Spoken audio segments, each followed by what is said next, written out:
problemática, por um determinado momento eles se movem em uma dimensão totalmente diferente, mas somente por algum tempo. No dia seguinte, pela manhã, eles estarão de volta, e quando estiverem de volta, o mundo vai ser mais feio do que era antes, e a vida vai ser um problema maior do que era antes. Isso porque, enquanto estiveram intoxicados, inconscientes, adormecidos pela droga, os problemas foram crescendo. Os problemas foram ficando cada vez mais complicados. Enquanto pensavam que tinham estado além dos problemas, os problemas iam se enraizando em seu ser, em seu inconsciente. Amanhã, mais uma vez, os homens estarão de volta ao mesmo mundo, que vai parecer mais feio em comparação à paz que tinham alcançado pela minimização, pela intoxicação, pelo esquecimento. Comparado àquela paz, o mundo vai parecer ainda mais perigoso, mais complexo, mais assustador. E, então, a única maneira de evitar isso é aumentar as doses da droga. Mas isso também não ajuda por muito tempo. E essa não é a maneira de resolver o dilema. O dilema permanece, persiste. A única maneira é crescer em direção ao divino. O único caminho é para frente. A única forma é tornar-se aquilo que é o potencial de cada um. A única forma é transformar o potencial em realidade. O homem é Deus em potencial e, a menos que se torne um Deus real, não haverá nenhuma possibilidade de satisfação. As pessoas tentaram isso também, como se tornar divino. E, ao se tornar divino, o que fazer com o animal? A solução mais simples que apareceu repetidamente ao longo dos séculos é a seguinte: reprimir o animal. É a mesma solução. Ou, então, reprimir o divino, através da violência, através do sexo, através das drogas, ou seja, esquecer o divino.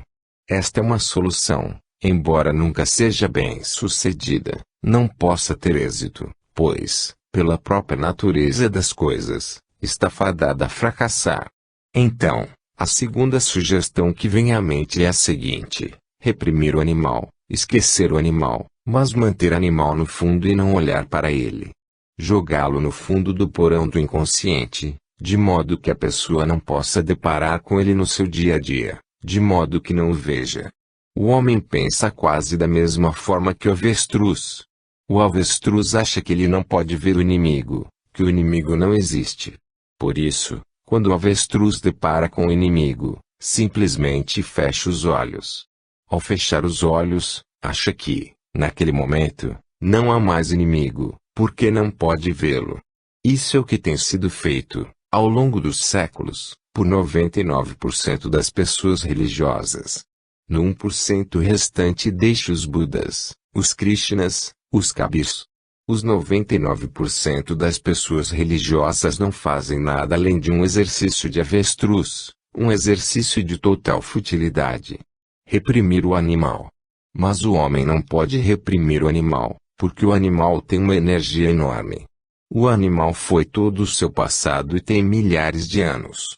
Ele tem raízes profundas no homem, e este não pode se ver livre dele tão facilmente, apenas num piscar de olhos. Estará sendo simplesmente estúpido. E o animal é a base do homem, é sua própria fundação. O homem nasce como um animal, e não é diferente de nenhum outro animal. Pode parecer diferente, mas não é, pois o fato de ter nascido homem não o torna diferente. Sim, o homem tem um tipo diferente de corpo, mas não muito diferente. Tem um tipo diferente de inteligência, mas não muito diferente. A diferença é apenas de quantidade, não de qualidade. Agora, a pesquisa moderna em plantas mostra que até mesmo as plantas são inteligentes, sensíveis, alertas, conscientes. O que dizer sobre os animais? Alguns pesquisadores afirmam que até os metais têm um tipo de inteligência própria. Assim, a diferença entre o homem e o elefante, entre o homem e o golfinho, entre o homem e os macacos não é de qualidade, é apenas de quantidade, apenas de graduação. O ser humano tem um pouco mais de inteligência, só isso. Não é muita diferença, Pelo menos não uma diferença que faça alguma diferença. A mudança qualitativa acontece somente quando um homem se torna completamente desperto. Quando um homem se torna um Buda, aí, sim, acontece a diferença de fato.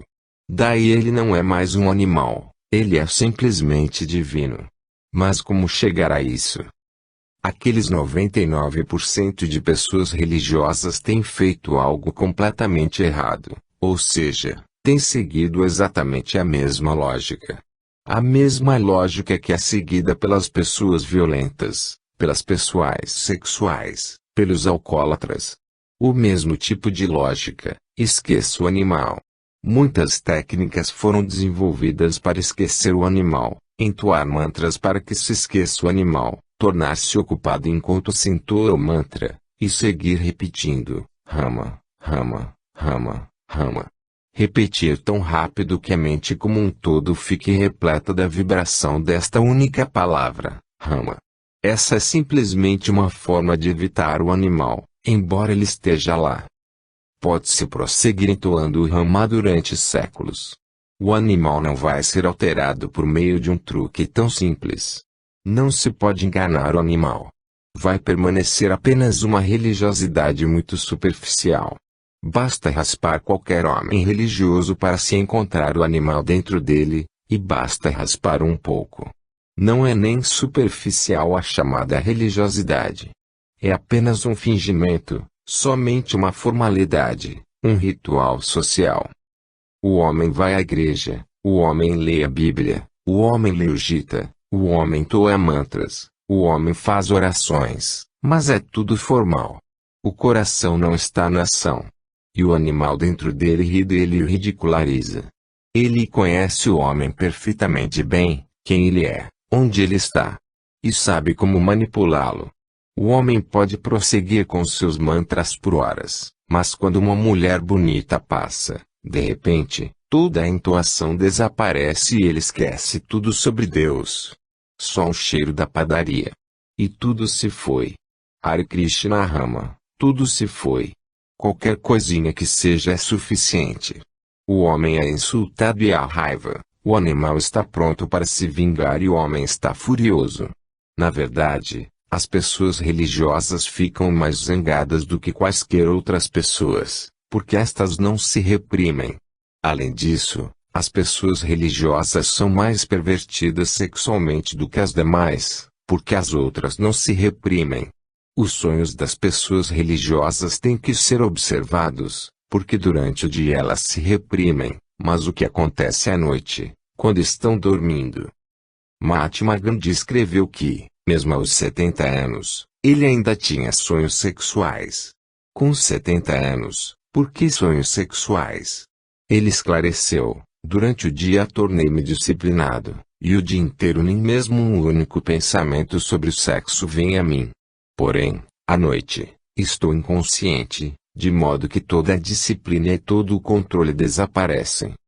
A visão de Sigmund Freud é muito valiosa. Para saber sobre um homem é preciso conhecer seus sonhos, e não sua vida acordado. A vida enquanto o homem está acordado é pseudo. Sua vida real se declara em seus sonhos, porque os sonhos são mais naturais, uma vez que não há repressão, não há disciplina. Não há controle. Por isso, a psicanálise não se importa com a vida desperta. Basta observar a razão. A vida enquanto a pessoa está acordada é tão pseudo que a psicanálise não acredita nela de jeito nenhum. É inútil. A psicanálise penetra nos sonhos, porque os sonhos são muito mais verdadeiros do que a chamada a vida em que se está acordado. É irônico que a vida em que se está acordado, que é tida como a vida real, não seja considerada pelos psicanalistas como real, e sim mais irreal do que os sonhos. Os sonhos são muito mais reais, porque a pessoa não está lá para distorcê-los. Uma vez que está em sono profundo, a mente consciente está adormecida e o inconsciente é livre para dizer o que quiser. E o inconsciente é sua mente verdadeira, pois ele é somente 1/10 da mente total, enquanto o inconsciente é 9/10. Ou seja, 9 vezes mais poderosa, 9 vezes maior do que a mente consciente. E o que a pessoa faz quando luta com a sua sexualidade, com a sua raiva, com a sua ganância? Continua jogando-as no inconsciente, na escuridão do porão, e achando que, ao deixar de vê-las, está se livrando delas. No entanto, não está se livrando. Os 99% das pessoas religiosas continuam a reprimir e, sempre que reprimem alguma coisa, isso se aprofunda e torna-se uma parte maior em seus seres. Consequentemente, isso começa a afetá-las de maneiras tão sutis que elas podem nem mesmo perceber isso. E aquilo que foi reprimido adota rotas muito tortuosas, não pode vir de formas diretas porque, se vier diretamente, as pessoas podem reprimi-lo. Então, ele vem de maneiras tão sutis, maneiras tão tortuosas, de maneiras tão enganosas, com máscaras, que as pessoas nem reconhecem que isso é sexualidade. Pode, inclusive, usar máscaras de oração, de amor, de ritual religioso. Porém, se a pessoa for lá no fundo, e se permitir se expor a alguém que pode observar e que entende do funcionamento interno da mente, vai se surpreender com o fato de se tratar da mesma energia que passa por diferentes canais. Tem que passar por diferentes canais, porque nenhuma energia pode jamais ser reprimida. Que seja compreendido de uma vez por todas, nenhuma energia pode jamais ser reprimida. A energia pode ser transformada, mas nunca reprimida. A verdadeira religião consiste em alquimia, em técnicas e métodos de transformação. A verdadeira religião consiste não em reprimir o animal, mas em purificá-lo, elevá-lo ao divino, usando-o como veículo para seguir em direção ao divino. Ele pode se tornar um veículo poderosíssimo, porque é energia. O sexo pode ser usado como uma grande energia, pode ser usado como veículo até a própria porta de Deus. No entanto, se a pessoa o reprime, vai ficar cada vez mais enrolada. Se a pessoa reprime o sexo, fica irritada, pois toda a energia que se transformaria em sexo se transforma em raiva. E é melhor fazer sexo do que ficar irritado. No sexo pelo menos há algo de amor, enquanto na raiva há apenas pura violência, nada mais. Se o sexo é reprimido, a pessoa se torna violenta, em relação aos outros ou a si mesma. Estas são as duas possibilidades, ou vai se tornar sádica e torturar os outros, ou vai se tornar masoquista e torturar a si mesma. Mas haverá tortura. Sabe, ao longo dos séculos, os soldados nunca tiveram permissão para ter relações sexuais. Por quê? Porque, se os soldados tivessem permissão para ter relações sexuais, não reuniriam raiva suficiente dentro de si, violência suficiente dentro de cada um. O sexo para eles seria uma liberação, eles se tornariam mansos, e uma pessoa mansa não pode lutar. Deixe que o soldado tenha fome de sexo para que ele seja obrigado a lutar melhor. Na verdade, a violência dele é um substituto para a sua sexualidade. E Sigmund Freud está certo novamente quando diz que todas as armas são nada mais do que símbolos fálicos. A espada, a faca, a baioneta, não são nada além de símbolos fálicos. O soldado não teve permissão para entrar no corpo de alguém, no corpo de alguma mulher. Agora ele está louco para entrar, agora ele é capaz de fazer qualquer coisa. Um grande desejo pervertido entrou em seu ser agora. Sexo reprimido, ele gostaria de entrar no corpo de alguém por meio de uma baioneta, por meio de uma espada. Ao longo dos séculos, o soldado foi forçado a reprimir seus desejos sexuais. No século XX, observamos a ocorrência de um fenômeno. Os soldados norte-americanos são os soldados mais bem equipados do mundo em termos científicos e tecnológicos, mas mostraram ser mais fracos do que quaisquer outros soldados. No Vietnã, um país pobre, durante anos a fio, eles tentaram e tiveram que aceitar a derrota. Por quê? Pela primeira vez na história o soldado norte-americano esteve sexualmente satisfeito, e este foi o problema. O primeiro soldado na história que esteve sexualmente satisfeito, que não passou por carência sexual. e não conseguiu vencer. Um país pobre como o Vietnã, um país pequeno como o Vietnã. Foi um milagre para aqueles que não entendem de psicologia. Foi um milagre. Com toda a tecnologia, com toda a ciência moderna, com todo o poder. E o soldado norte-americano não foi capaz de fazer nada. Mas isso não é novo, trata-se de uma verdade antiga. Toda a história da Índia comprova isso. A Índia é um país grande, um dos maiores, ao lado apenas da China, o segundo maior país do mundo, e foi conquistado muitas vezes por países menores. Turcos, mongóis, gregos, qualquer um chegou e o país foi imediatamente derrotado, conquistado. Qual foi o motivo? E aquelas pessoas que chegaram para conquistar eram pessoas pobres, famintas. Minha própria análise da história indiana é que, no passado, a Índia não era reprimida sexualmente. Aqueles foram os tempos em que se construíram templos, como o Khajuraho, o Konark, o Puri, e a Índia não era reprimida sexualmente. Apesar dos poucos ditos Mahatmas, a maior parte do país era sexualmente satisfeita. Havia doçura, qualidade amorosa, encanto. Era difícil para a Índia ter que lutar. Para quê? Basta pensar um instante, aquele que quiser lutar vai ter que deixar de fazer sexo por alguns dias. Pode perguntar a Muhammad Ali e a outros boxeadores, antes da luta, durante alguns dias, eles têm de se tornar celibatários. É uma obrigação.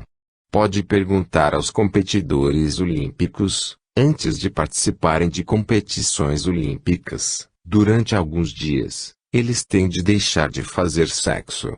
Isso dá um impulso, dá uma grande violência, torna os competidores capazes de lutar. Eles correm mais rápido, atacam mais rápido, porque a energia está fervendo por dentro. Daí o soldado ter sido reprimido. Basta permitir que todos os exércitos do mundo sejam satisfeitos sexualmente para que haja paz. Basta permitir que as pessoas tenham satisfação sexual para que haja menos conflitos entre hindus e muçulmanos, menos cruzadas cristãs e muçulmanas, e todo esse absurdo vai desaparecer. Se o amor se espalhar, a guerra desaparecerá, os dois não podem coexistir. A repressão é o caminho. A transformação é o caminho. As pessoas não devem reprimir nada. Se a sexualidade está lá, não deve ser reprimida, pois, do contrário, cria-se uma nova complexidade, que vai ser mais difícil resolver. Para aqueles que forem capazes de vir para a sexualidade natural, espontânea, as coisas serão muito simples, de um modo que nem se pode imaginar. E, depois, a energia resultante é natural, e essa energia natural não cria nenhum obstáculo para a transformação. Por isso, eu digo, do sexo para a superconsciência. A transformação pode acontecer somente se, primeiro, a pessoa aceitar o seu ser natural. O que quer que seja natural é bom. Sim, é possível obter mais, mas isso só será possível se a pessoa aceitar sua natureza como um todo, se acolhê-la, se não se sentir culpado em relação a ela. Ser culpado, sentir-se culpado, é não ser religioso. No passado, foi dito exatamente o contrário. As pessoas devem se sentir culpadas para que sejam religiosas. E eu digo, sintam-se culpados e nunca serão religiosos. Abandone a culpa. O homem é tudo aquilo que Deus fez dele. O homem é tudo aquilo que a existência fez dele. O sexo não é criação do homem, é um presente de Deus. Terapia. Porque o abraço é uma ferramenta terapêutica tão incrivelmente eficaz. Eu costumava achar que clareza, inteligência e análise eram o caminho, mas isso é tudo lixo em comparação ao abraço. O homem precisa ser necessário.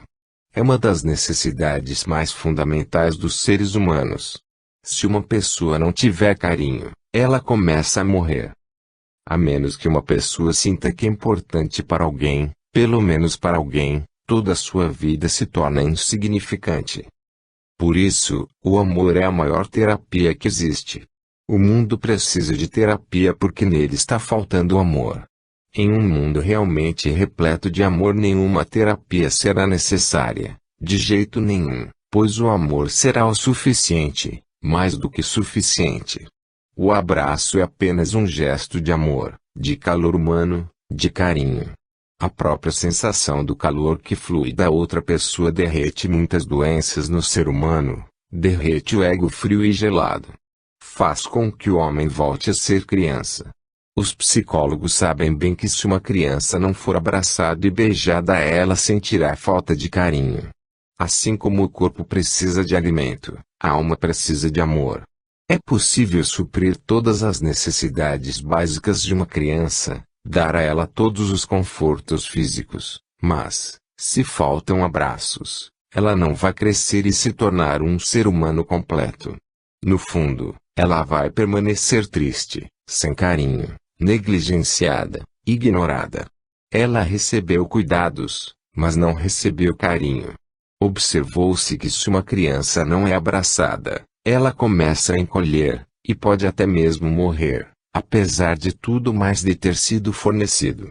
No que diz respeito ao corpo, foram tomados todos os cuidados, mas a criança não recebeu nenhum amor. Ficou isolada e tornou-se desligada da existência. O amor é nossa conexão, o amor é nossa raiz. Assim como o homem respira, pois para o corpo é absolutamente essencial, e se parar de respirar ele deixa de existir traço. Da mesma forma o amor é a respiração interior. A alma vive por meio do amor. A análise não vai fazer isso. A inteligência e a clareza, o conhecimento e a formação acadêmica não vão fazer isso. A pessoa pode saber tudo o que existe sobre terapia, pode tornar-se um especialista, porém, se não souber a arte do amor, permanecerá apenas na superfície do milagre da terapia. No momento em que começar a sentir pelo paciente, por aquele que está sofrendo. De 100 casos, 90 pessoas estão sofrendo, basicamente, porque não foram amadas. Se a pessoa começa a sentir a necessidade de amor do paciente, e se puder preencher essa necessidade, haverá uma mudança quase mágica na condição dele. O amor é, certamente, o fenômeno mais terapêutico. Sigmund Freud tinha muito medo disso, tanto assim. Abraçar estava fora de questão.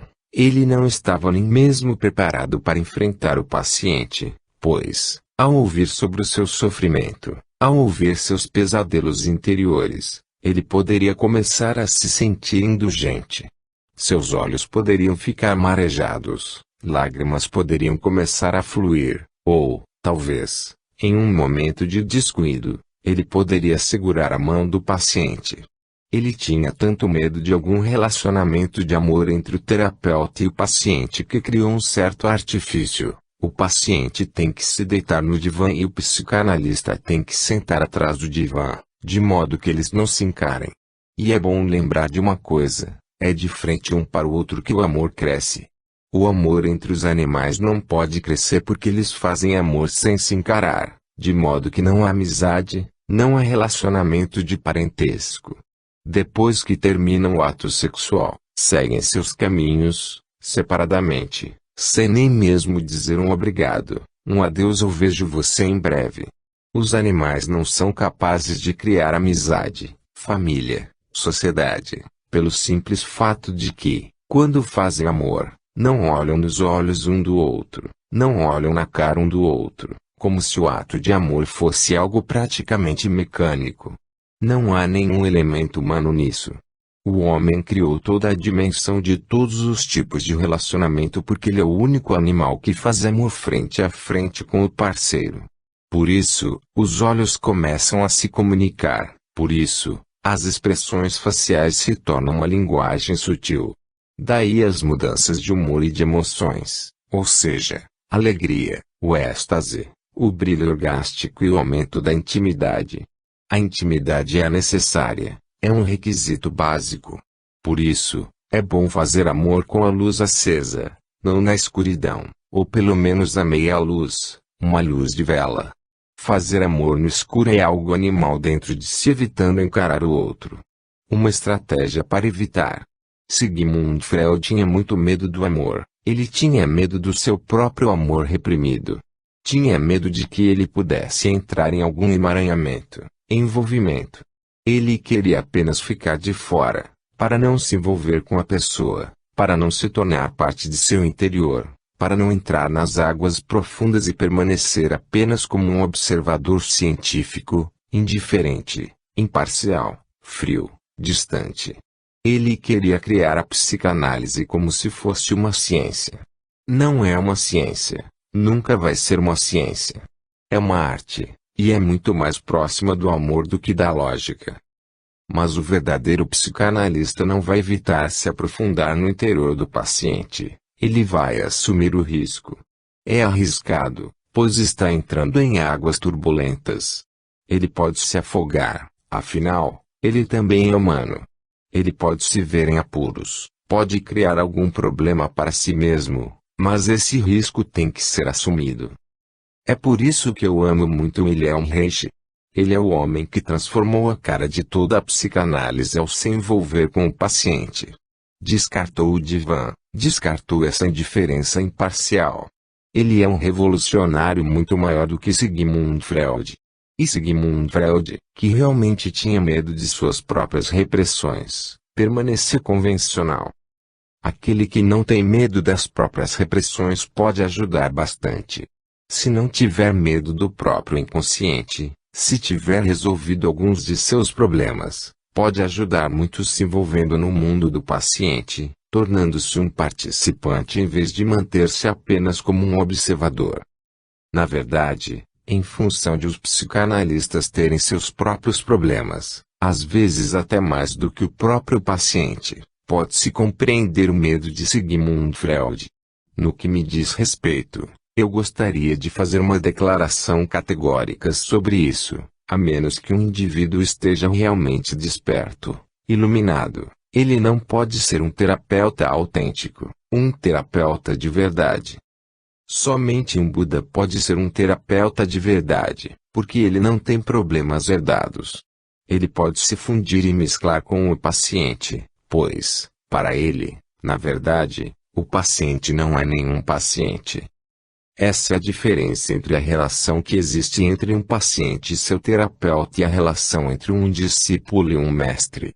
O discípulo não é um paciente, o discípulo é uma pessoa querida, um ente querido. O mestre não é apenas um observador, ele se tornou um participante. Eles perderam suas entidades separadas, tornaram-se uma única entidade, e essa unicidade ajuda. Abraçar é apenas um gesto de unicidade, e até mesmo o gesto ajuda. Então, a pessoa que perguntou está certa. Ela perguntou, porque o abraço é uma ferramenta terapêutica tão incrivelmente eficaz. Ele é. E é só um gesto. Se isso é verdade, e não é apenas um gesto, pois o coração também está nele, pode ser uma ferramenta mágica, pode ser um milagre. Pode transformar toda a situação de forma imediata. Algumas coisas sobre isso devem ser entendidas. Uma delas é a ideia de que a criança morre e o homem se torna adolescente, depois, o adolescente morre e o homem se torna jovem. Depois, o jovem morre e se torna um indivíduo de meia-idade, e assim sucessivamente, e assim por diante, está errada. A criança nunca morre, nada morre. A criança está lá, sempre está lá, envolta em outras experiências, envolta na adolescência, depois, na juventude, depois, na meia-idade, depois, na velhice, mas a criança está sempre lá.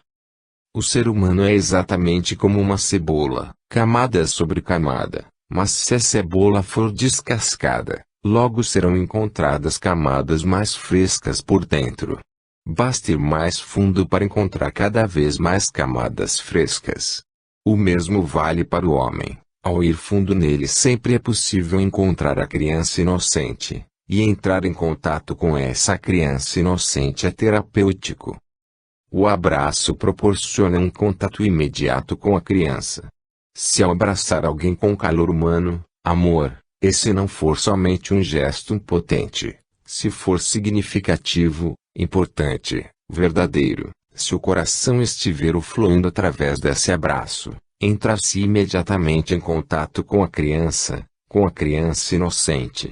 E quando a criança inocente vem à tona, mesmo que por um único momento, faz uma grande diferença, pois a inocência dela é sempre saudável e por inteiro, não é corrompida. Chega-se ao núcleo mais íntimo da pessoa, onde nenhuma corrupção jamais entrou, chega-se ao núcleo virgem, e só de fazer com que o núcleo virgem pulse novamente com vida já é o suficiente. Com esse abraço você dá início e desencadeia um processo de cura. Toda criança é tão fresca, tão viva, tão cheia de entusiasmo que sua própria vivacidade a torna saudável. Se você puder tocar a criança no paciente, de alguma forma. E o abraço é simplesmente uma das coisas mais importantes. A análise é o caminho da mente, o abraço é o caminho do coração. A mente é a causa de todas as doenças e o coração é a fonte de toda a cura. Um homem entra no consultório de um psiquiatra. Um homem entra no consultório de um psiquiatra e diz: Doutor, vou sair da minha mente. Fico pensando que sou uma zebra. Toda vez que me olho no espelho, meu corpo inteiro está coberto com listras pretas. O psiquiatra tenta acalmá-lo. Fique tranquilo, tudo ficará bem, diz ele. Respire fundo, vá para casa e tome estes comprimidos. Tenha uma boa noite de sono e garanto que as listras pretas vão desaparecer completamente. Então, o pobre homem vai para casa, e retorna 2 dias depois, dizendo: Doutor, eu me sinto ótimo. Tem alguma coisa para as listras brancas? Mas o problema continua. Depois que isso aconteceu, alguém trouxe um jovem louco para mim. O jovem estava com uma ideia maluca de que moscas tinham entrado em seu corpo, através do nariz ou da boca, durante o sono, e que elas continuavam rodopiando dentro dele. Então, é claro que ele estava com um problema sério. Ele se virava de um lado para outro e não podia sequer sentar, justamente por causa daqueles derviches rodopiantes dentro dele, e não conseguia dormir.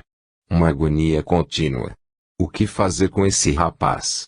Então, eu lhe disse: deite-se na cama, tenha um bom descanso de 10 minutos e faremos tudo o que puder ser feito. Eu o cobri com um lençol para que ele não pudesse ver o que estava acontecendo, e corri por toda a casa para pegar algumas moscas. Foi difícil, porque eu nunca tinha feito isso antes, mas minha experiência de pegar pessoas ajudou. De alguma forma, consegui apanhar 3 moscas. Coloquei-as em uma garrafa, trouxe-as para o jovem, fiz uns movimentos tipo abracadabra sobre ele, depois mandei que ele abrisse os olhos, e mostrei-lhe a garrafa. Ele olhou para a garrafa e disse: sim, você pegou algumas, mas só as menores. As grandes ainda estão lá, e elas são enormes. Agora ficara difícil. Onde eu iria obter tais moscas grandes? Estou muito, muito grato a você.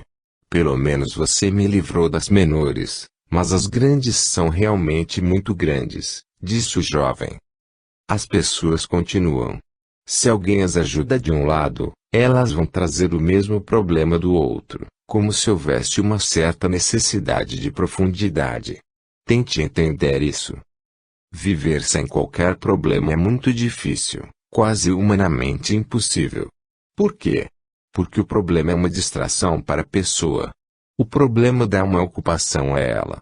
O problema dá uma ocupação a ela sem ter propriamente um negócio. O problema envolve a pessoa.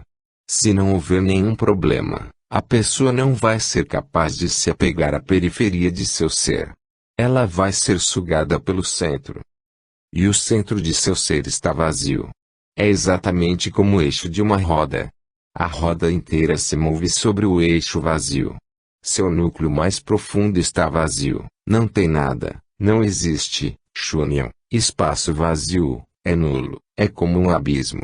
A pessoa tem medo desse vazio, portanto, ela continua a se agarrar à borda da roda ou, no máximo, se for um pouco ousada, agarra-se aos parafusos, mas nunca se move em direção ao eixo. Ela começa, então, a sentir medo, sentir-se insegura. Os problemas ajudam a pessoa. Com algum problema para resolver, como é possível ir para dentro de si mesmo? As pessoas vêm a mim e dizem: queremos ir para dentro de nós mesmos, mas há problemas. Elas acham que, por causa dos problemas, não podem se interiorizar. Na verdade, é exatamente o oposto. Elas estão criando problemas porque não querem ir para dentro de si.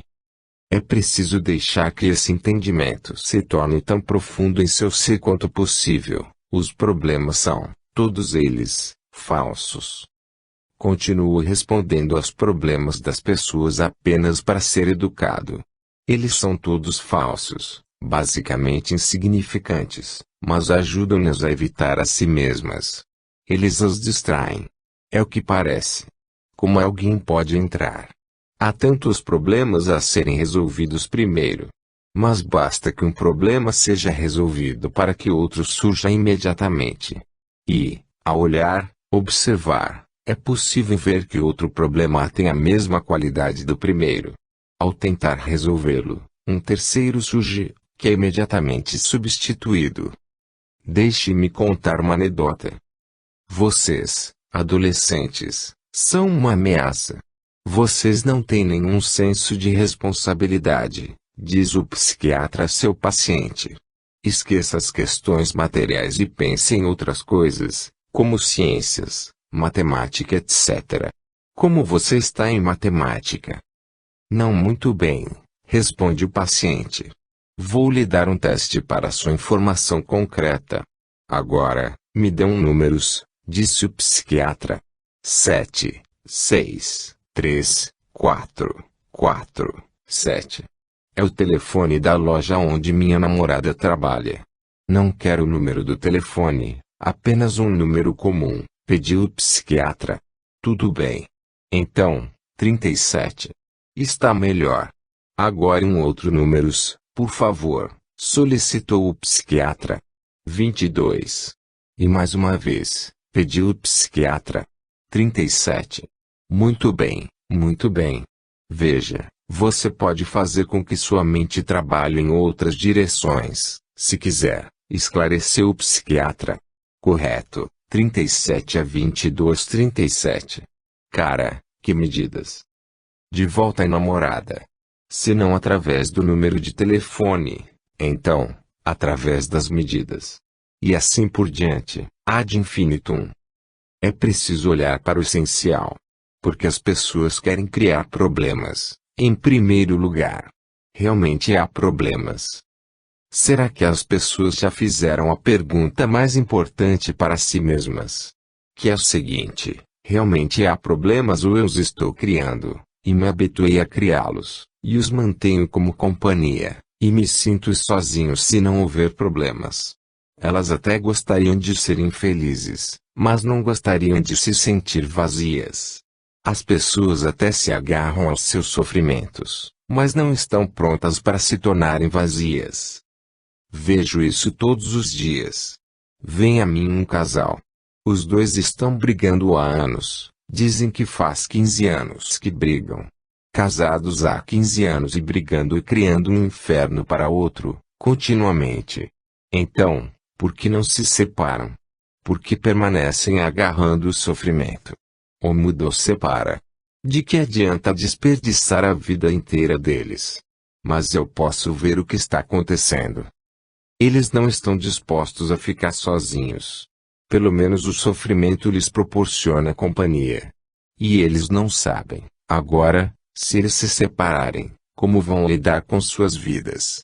Eles se adaptaram a um padrão particular de conflito, raiva, rabugice, briga, violência, de modo constante. Aprenderam o truque desse padrão.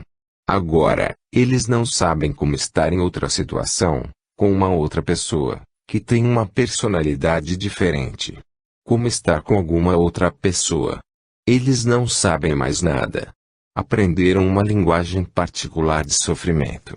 Agora, eles sentem habilidade, eficiência nisso. Para andar com uma pessoa nova vai ser preciso começar as coisas do zero.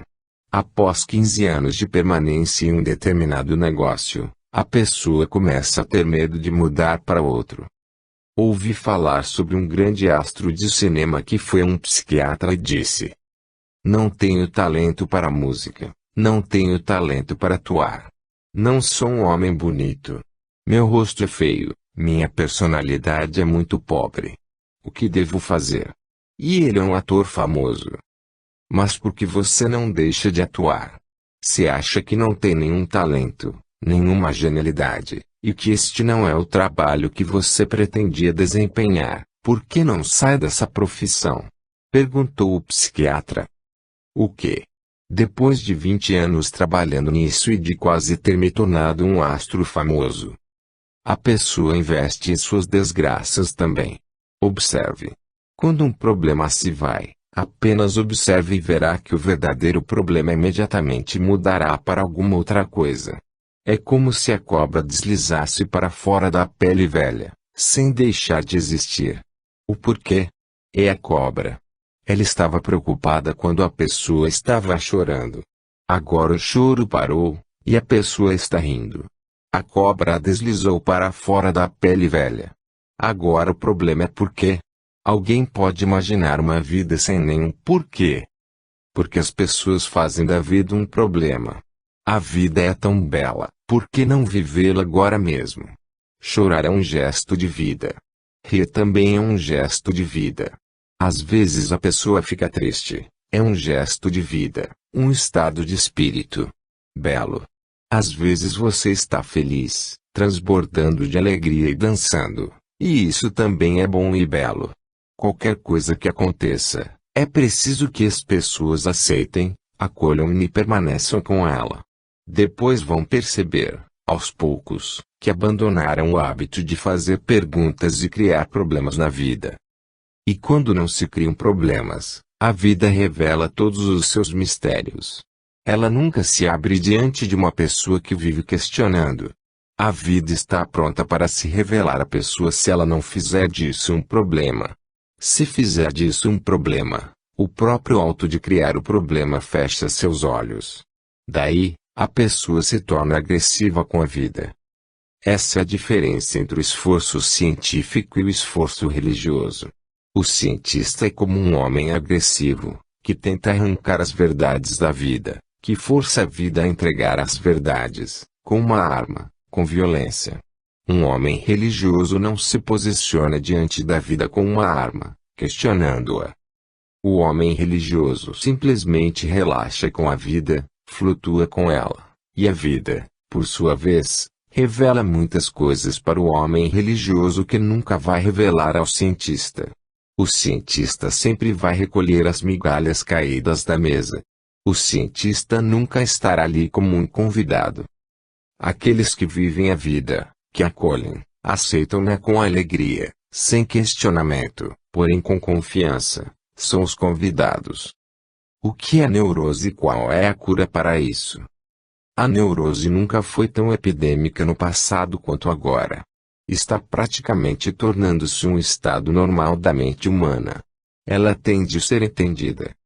O passado foi mais saudável espiritualmente, e o motivo foi que a mente não era alimentada com tantas coisas ao mesmo tempo, a mente não ficava sobrecarregada. A mente moderna é sobrecarregada, e aquilo que deixa de ser assimilado gera neurose. É como se a pessoa continuasse a comer e entupir o estômago. Aquilo que não é digerido pelo corpo vai ser venenoso. E o que se come é menos importante do que aquilo que se ouve e que se vê. A partir dos olhos, dos ouvidos, de todos os sentidos, recebem-se muitas coisas, a cada momento. E não há tempo extra de assimilação. É como se alguém estivesse constantemente sentado à mesa de jantar, comendo, 24 horas por dia. Esta é uma situação da mente moderna. Ela está sobrecarregada, são muitas coisas sobrecarregando-a. Não é nenhuma surpresa a mente entrar em colapso. Há um limite para cada mecanismo. E a mente é um dos mecanismos mais sutis e delicados. A pessoa realmente saudável é aquela que leva 50% de seu tempo para assimilar suas experiências, 50% de ação, 50% de inércia. Este é o equilíbrio certo. 50% de pensamento, 50% de meditação. Esta é a cura. A meditação não é nada além de um tempo em que a pessoa pode relaxar completamente dentro de si, em que ela fecha todas as suas portas, todos os seus sentidos, para o estímulo exterior. Ela desaparece do mundo. Esquece do mundo como se ele não existisse mais, sem jornais, sem rádio, sem televisão, sem gente. O indivíduo está sozinho em seu ser mais íntimo, relaxado, confortável. Nesses momentos, tudo o que acumulou foi assimilado. Aquilo que não tem valor é jogado fora. A meditação funciona como uma faca de dois gumes. De um lado, assimila tudo que é nutritivo e, do outro, rejeita e joga fora tudo que é lixo. Mas a meditação desapareceu do mundo. Nos velhos tempos, as pessoas eram naturalmente meditativas. A vida não tinha complicações. E as pessoas tinham tempo suficiente para simplesmente sentar e não fazer nada, ou olhar para as estrelas, observar as árvores, ou ouvir os pássaros. As pessoas tinham intervalos de passividade profunda. Naqueles momentos, as pessoas se tornavam cada vez mais saudáveis e inteiras. A neurose significa que a pessoa está carregando uma carga tão grande na mente que está provocando sua morte. Ela não consegue se mover. Não há dúvida quanto à fuga de sua consciência. Ela não consegue sequer se arrastar, o peso é muito grande. E o peso continua a crescer a cada momento. E a pessoa entra em colapso. É muito natural. Algumas coisas para que fique entendido. A neurose é um rato que tenta indefinidamente sair pelo beco sem saída, e não aprende. Sim, o não aprender é a neurose. Esta é a primeira definição. A pessoa continua tentando sair pelo beco sem saída. A pessoa está irritada. Quantas vezes as pessoas já ficaram irritadas? E quantas vezes já se arrependeram de ficar irritadas? Ainda assim, basta ver um estímulo para que a reação delas seja novamente a mesma. Não aprenderam nada. As pessoas são gananciosas, e a ganância cria cada vez mais infelicidade. Todo mundo sabe que a ganância nunca deu felicidade a ninguém, mas as pessoas ainda são gananciosas, continuam gananciosas. Ninguém aprendeu. A não aprendizagem cria neurose, ou seja, é a neurose. Aprendizado significa assimilação. A pessoa experimenta algo e depois descobre que aquilo não funciona. Em seguida, descarta aquilo. Move-se em outra direção. Tenta outra opção. Isso é sábio, é inteligente. Bater a cabeça contra a parede, onde sabe perfeitamente bem que não há nenhuma porta, é neurose. As pessoas estão ficando cada vez mais neuróticas, porque continuam tentando becos sem saída, continuam tentando aquilo que não funciona. O homem que é capaz de aprender nunca se torna neurótico, não consegue. Ele vê imediatamente quando há uma parede. Ele abandona a ideia toda. Começa a passar para outras dimensões. Há outras opções disponíveis. Ele aprendeu algo. Dizem que Edison estava tentando uma experiência em que fracassara 700 vezes. Seus colegas ficaram desesperados. 3 anos foram perdidos e ele continuava tentando novas formas, repetidas vezes. E toda manhã ele retornava com grande entusiasmo, o mesmo entusiasmo do primeiro dia. E 3 anos foram desperdiçados. Um dia, seus colegas se reuniram e disseram a ele: não conseguimos entender. Falhamos 700 vezes. Está na hora de abandonar a experiência. Edison teria dito: o que querem dizer com falhamos? Aprendemos que as 700 opções eram opções erradas. Foi uma grande experiência. Hoje não vou tentar o mesmo experimento, pois descobri um outro. Estamos chegando mais perto da verdade. Quantas maneiras falsas podem existir? Deve haver um limite. Se houver 1000 maneiras falsas, então, 700 já foram descartadas, restam apenas 300. E, Depois, chegaremos ao ponto certo. Isto é aprendizagem. Tentar uma experiência e, ao ver que ela não dá certo, tentar uma opção e, ao ver que esta não funciona, o homem sábio abandona. O tolo se apega a ela. O tolo chama isso de consistência. O tolo diz: fiz isso ontem e vou fazer isso hoje também. E farei amanhã. Ele é teimoso, cabeça dura. Ele diz: como é que posso deixá-la? Investi tanto nisso. Não posso mudar isso. Então, ele prossegue insistindo naquilo, e sua vida inteira é desperdiçada. E, à medida que a morte se aproxima, ele fica desesperado, sem esperança. No fundo ele sabe perfeitamente que vai fracassar. Fracassou tantas vezes. E ainda está tentando a mesma coisa, sem ter aprendido nada. Isso gera neurose. O homem que é capaz de aprender nunca vai se tornar neurótico. Um discípulo nunca vai se tornar neurótico. Um discípulo significa aquele que é capaz de aprender. Nunca se torna suficientemente bem informado, está sempre em processo de aprendizagem. A necessidade de ter muito conhecimento deixa as pessoas neuróticas. Não é por acaso que professores, filósofos, psiquiatras, estudiosos enlouquecem com facilidade. Eles aprenderam e chegaram à conclusão de que não há mais o que aprender. No momento em que decide que não há mais o que aprender, a pessoa para de crescer.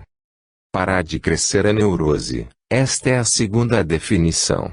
O mundo era muito diferente no passado, é óbvio.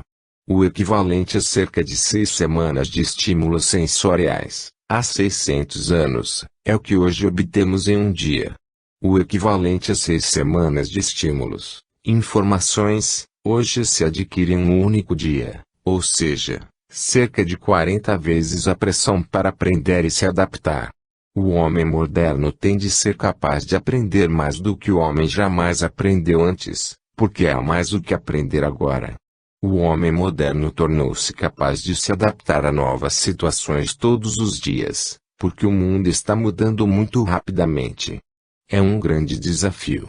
Um grande desafio, se aceito, vai ajudar bastante na expansão da consciência.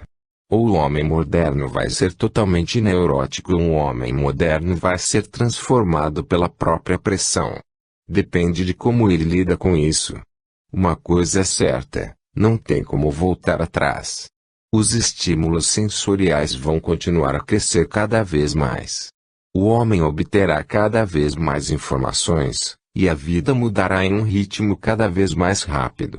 E ele terá de ser capaz de aprender coisas novas, de se adaptar a coisas novas. No passado, o homem vivia em um mundo praticamente estático. Tudo era estático. O homem deixaria o mundo exatamente como seu pai deixara para ele. Não teria mudado nada absolutamente. Nada havia mudado. Não havia motivo para aprender muito. Um pouco de aprendizado era o suficiente. E, com isso, o ser humano tinha espaços em sua mente, espaços vazios que ajudavam as pessoas a permanecerem sãs. Agora não há mais espaço vazio, a menos que alguém o crie intencionalmente. A meditação é necessária mais do que nunca nos dias de hoje. A meditação é tão necessária que é quase uma questão de vida ou morte. No passado, a meditação era um luxo, tanto que poucas pessoas, como um Buda, um Mahavira, um Krishna, se interessavam por isso. Outros mantinham-se naturalmente em silêncio, eram naturalmente felizes e sãos. Não havia necessidade de se pensar em meditação, pois, de forma inconsciente, eles estavam meditando. A vida se movia de forma tão silenciosa, tão devagar, que até as pessoas mais estúpidas eram capazes de se adaptar a ela. Agora, a mudança é extremamente rápida, com uma velocidade tal que até os mais inteligentes se sentem incapazes de se adaptar. A cada dia a vida é diferente, e as pessoas têm que aprender de novo, têm de aprender repetidas vezes. Nunca podem parar de aprender agora, e tem que ser um processo para toda a vida. Até a hora da própria morte vão ter que continuar a ser aprendizes, pois só assim poderão permanecer sãs e evitar a neurose. E a pressão é grande, 40 vezes maior. Como não sucumbir a essa pressão? A pessoa precisará ter momentos meditativos, de modo intencional. Se uma pessoa não meditar pelo menos 1 hora por dia, então a neurose não ocorrerá por acaso, será criada por ela própria. Durante 1 hora a pessoa deve desaparecer do mundo em seu próprio ser. Durante 1 hora ela deve ficar tão sozinha que nada penetre nela, nenhuma memória, nenhum pensamento, nenhuma imaginação, 1 hora sem nenhum conteúdo em sua consciência, e isso vai rejuvenescê-la e recarregá-la. Isso vai liberar novas fontes de energia nela, de modo que ela venha a estar de volta no mundo mais jovem, mais revigorada, com maior capacidade de aprender, com mais admiração em seus olhos, com mais reverência em seu coração, como uma criança novamente. Essa pressão de aprender e o velho hábito de não aprendizagem estão levando as pessoas à loucura. A mente moderna é realmente sobrecarregada, e não há tempo para digeri-la, para assimilá-la dentro do próprio ser. É aí que a meditação se torna mais significativa do que nunca. Sem dar tempo para que a mente descanse em meditação, as pessoas reprimem todas as mensagens que vão sendo despejadas nela constantemente. Elas se recusam a aprender, dizem que não têm tempo. Então, as mensagens começam a acumular. Se elas não têm tempo suficiente para ouvir as mensagens que a mente recebe de forma contínua, elas começam a se acumular, assim como arquivos que se acumulam em cima da mesa, pilhas de cartas que se acumulam na mesa, porque não houve tempo suficiente para lê-las e respondê-las. É exatamente assim que a mente se torna atravancada, são tantos arquivos à espera de serem analisados, tantas cartas a serem lidas, a serem respondidas, tantos desafios a serem adotados, a serem enfrentados. Ouvi dizer que certa vez Mullah Nasruddin disse o seguinte: se acontecer algo de errado hoje, não terei tempo, durante pelo menos 3 meses, de analisar isso. Tantas coisas erradas já aconteceram e que estão à espera. Se acontecer algo de errado hoje, não terei tempo de analisar durante 3 meses, pelo menos. Uma fila. É possível ver essa fila dentro de cada um, e ela vai crescendo. E quanto maior a fila, menor é o espaço que se tem. Quanto maior a fila, maior é o barulho no interior, porque tudo que a pessoa tiver acumulado exige sua atenção. Isso geralmente começa por volta dos 5 anos de idade, quando o verdadeiro aprendizado praticamente para, e dura até a morte. Antigamente, isso não era problema. 5 ou 7 anos eram suficientes para se aprender tudo o que era necessário na vida, era o que bastava. O aprendizado de 7 anos fazia 70 anos de vida.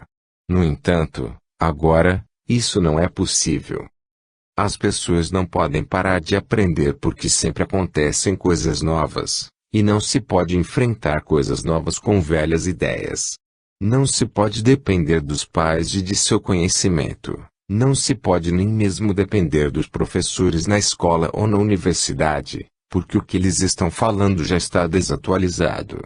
Aconteceram muito mais coisas. Muito mais água desceu no rio Ganges.